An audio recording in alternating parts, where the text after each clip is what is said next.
Hello, my name is Lloyd Gilfillian, and this is an analysis of ZMA's brace roots, how brace roots can prevent lodging, with the help and guidance from Ashley Hostetler and Dr. Aaron Sparks.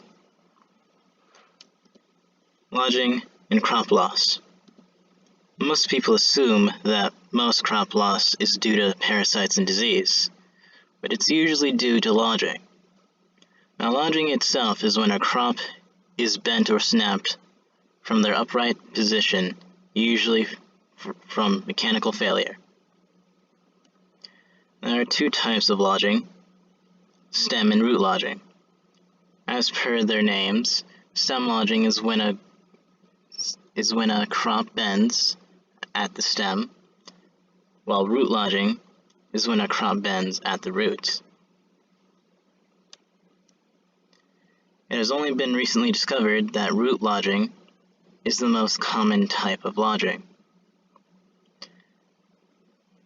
A continuation of wet, loose soil and gusts of wind is all that is needed to cause lodging among crops. But one thing that hasn't been researched as extensively as the others, and they are brace roots. Brace roots and what they are. All cereal crops are all part of the same family, Poaceae. From rice to corn to wheat to sugarcane, most of what feeds mankind is provided from one plant family. Therefore, it isn't surprising that they share some common traits. Brace roots are just one type of root that all cereal crops share. The brace root's main function is to anchor the crop to the ground and keep it upright. By now, you're probably wondering what the problem is. Well, brace roots take a long time to grow.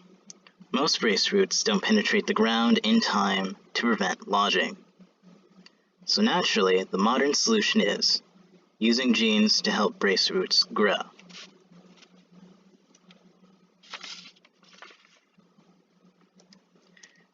At the University of Delaware, ZMA, commonly known as corn, is being used as a model crop for brace root experiments. The past 4 years have all revolved around brace roots and corn, and numerous graduate students have worked on it. The solution for a project like this is far into the future. But as the population rises and the weather gets more severe, lodging will have to be solved eventually. This project is only the start of many, one of which hopefully you'll be a contributor to as well. Thank you, and enjoy the rest of your day.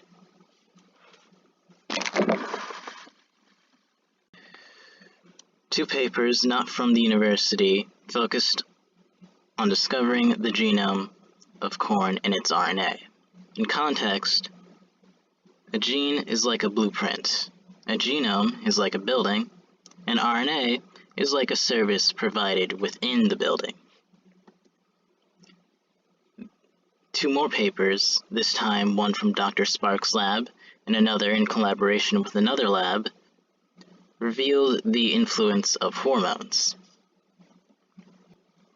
The future goals are listed as such, but to summarize, the goal is to experiment with the genes inside corn to see what effect it has. The solution: future goals. Our current study utilizes the program called R Studios that uses a programming language called R. This is all to calculate which genes are involved in the growth of corn's brace roots.